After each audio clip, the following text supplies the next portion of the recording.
Okay, welcome to Chapter 1. Communicating at work is what we're going to discuss today for 1321. And so the first thing we need to talk about really is career success. And this is where I want to get started. Workers receive about 178 messages a day. And if you think about that, that is a lot of messages. I think about how many emails I receive. I think about how many student interactions I have. I think about my lectures. I think about, discussing things with people, family, things like that. Even included, you still receive about 178 messages a day. Business executives spend about 75 to 80% of their day communicating. So communication is key when it comes to the workplace. It is definitely needed. If you look at this, poor communication has a major impact on businesses. Look at the medical industry. 60% of medical errors were based on poor communication. Not only does that affect the doctors, nurses, and other people working in the medical field, 98,000 patients died because of that. So 98,000 people, almost 100,000 people died because of medical errors that were due to poor communication. And that's a problem. And that's why we teach things like business and professional. It's why we teach things like interpersonal communication. So it's a very important aspect to have or know about that. Employers want the ability to work in a team. That's probably the number one thing that they want to see. But the number two thing, and really still pretty much close to number one, is verbal communication skills. Employers want those skills. They want people who have those skills.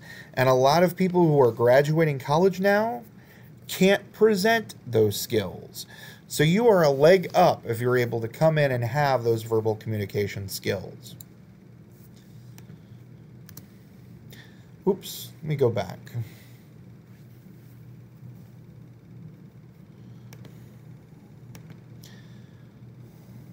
Okay. So more careers. Students are more likely than employers to believe they are good communicators. That's very much true. Students tend to underestimate what good communication is. And it's because students aren't... Today's students are growing into a process where they believe that they were born as good communicators. And that's just simply not true. You underestimate what good communication is, and you overstate your own abilities. We'll see this a little bit later, so we'll talk about this later.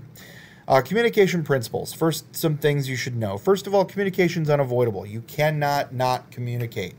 It's impossible. We communicate all the time, whether it be through nonverbal or verbal communication. Even those nonverbal signals you're sending are still getting caught by people. Communication is strategic. It's instrumental. There's instrumental communication, task messages, things that we actually need done. There's relational communication, so building relationships and that strategy. And then also identity management. You use communication to present yourself. That's also a major impact and a major responsibility. Communication is irreversible. You can't take it back. Once it's out there, it's there. You cannot just say, oh, I didn't mean that. It doesn't work that way. Besides, the other person's going to decide what the meaning is anyway.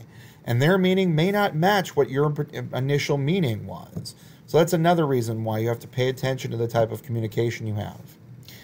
Communication is a process. We'll talk more about that. And communication is not a cure-all. It's not a panacea. You cannot cure everything with communication. It just doesn't work. So that brings us, as I said, the process to the communication model.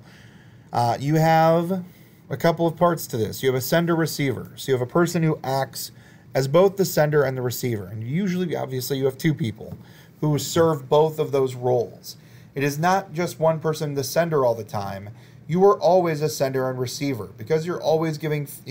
While you're communicating, you might be giving feedback through your facial expressions. So there's lots of different things that you're doing back and forth. The message, obviously what you're trying to communicate. The channel, how you communicate, whether it be through email, whether it be through text messaging, phone calls, memos, all of those would definitely be channels.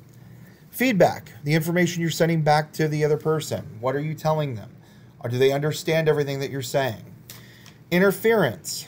So anything that impedes communication. If I smack my hand on my desk and you hear the paper rustling and things like that, all of that would be interference. Crackling on the phone, all of those different types of things. And then context/environment. So not only the context being why you're communicating, the environment being where you're communicating. So those are definitely included as well. Some characteristics of channels. First of all, how rich is the channel? Is it face-to-face? That's probably the most rich type of channel you could have. Phone calls are another rich type of channel. Text messaging, not so rich. Memos, not so rich. You get more out of whatever type of channel you're using based on how rich it is. How fast is it? I mean, a text message you can send in 2 seconds. A letter in the mail takes 2 days sometimes longer. So you have, speed as well. And then how much can you control the channel? I can control a face-to-face interaction. Can I control whether or not my text messages actually get to the person I'm sending them to? That's something you have to pay attention to. Tone sometimes comes through on channel. The different types of tone. If you send something in all capital letters, that changes the tone of something. Organizational control, or culture. What type of culture does your organization have? Do you all just communicate via text message? Do you all just communicate through your memos? That's something you also have to pay attention to. And you also have to consider the use of multiple channels. Send things through memos, have face-to-face conversations. Sometimes that's the only way to get a point across to your workers or to the people you're working with. So communication networks. So these are the formal types of communication networks. First of all, you have downward communication. So this is information that's being passed down from bosses or higher ups to lower level people. Most of the time, these aren't face-to-face interactions. These aren't phone calls. These are memos. These are emails. These are maybe messages sent out. Sometimes maybe even through another person, so through the chain of command down. So sometimes it might go from the bosses to the managers. The managers have their own view of communication, and that gets sent down to the people who are lower than them. Things can get misconstrued in this as well. Problems can happen. But it usually goes from the bosses down to the lower people. Not usually, but that is what happens. Upward communication goes from the lower level people to the bosses. How high up can you go? You probably have to go up to a manager. You have to go through a chain of command first, obviously, as you see in the next slide, the next statement. So chain of command, being able to have that type of communication that goes from the lower level to the higher level. And then horizontal communication is just communication with other people on the same level as you. So it would be bosses communicating with other bosses. It would be you as a worker communicating with another worker on that same level. So if you're both cashiers, you might be communicating together. That would be horizontal communication. From usually the horizontal level, you get some more informal communication networks. So what we do with these, we confirm formal messages. So we talk to other people on our level and say, what is this true? What is this? We confirm those. Maybe we get expanded information about formal messages. Maybe we get expedition of official messages. If we know somebody, maybe we can get something across faster. Maybe we get contradicting information about those official messages. If somebody is in the know and knows information, they may contradict what's being said. And then also, sometimes we use these to circumvent formal channels. Sometimes we use these informal channels because those informal channels don't work as well. And then the grapevine. The grapevine is definitely something you have to pay attention to, something you have to definitely be careful about. The grapevine, obviously, is the information you're talking to with people on the same level as you, but it's also information that you have sometimes ends up becoming rumors, ends up becoming things that are gossipy, things like that. So you have to be very careful about the grapevine. But it's important to have a personal network and use personal networking. Meeting people to gain career advancement, placement, and advice, so on and so forth. Some tips with that. First of all, view everyone you meet as a networking prospect. Even me, I'm a networking prospect for you. Other classmates can be networking prospects. Anybody you meet is a networking prospect, so don't pass those opportunities up. Be sensitive to personal and cultural factors. Pay attention to culture. Pay attention to how somebody communicates personally. Try to get and stay on their level. Treat contacts with gratitude and respect, most definitely. Help others. And when you help others, you get a better, people like you better. If you don't help others and you just sort of dismiss them, they're not going to as likely to help you later on.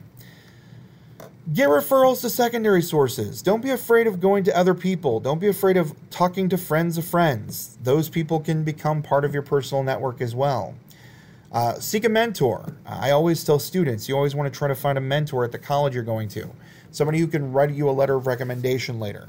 Somebody who can help you out. So don't be afraid of seeking that mentor.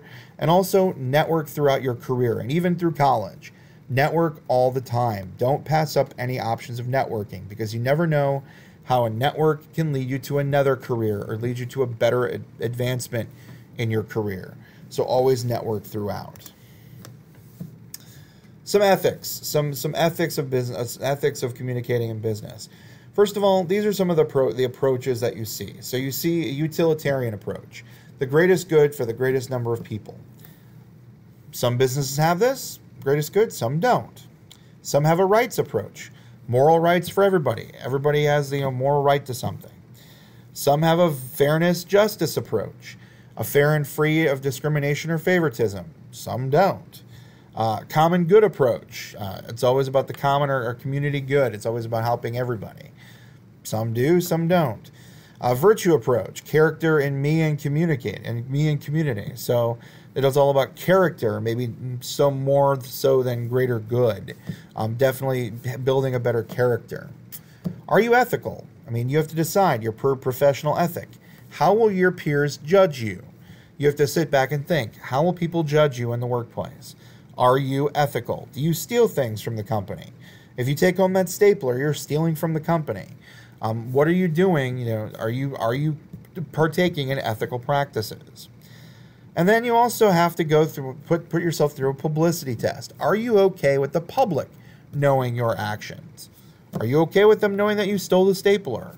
That's something you have to think about on a level. All right. And that's it for Chapter 1. If you have any questions, just go ahead and email me and let me know any of those issues you might have. And I will talk to you soon with Chapter 2.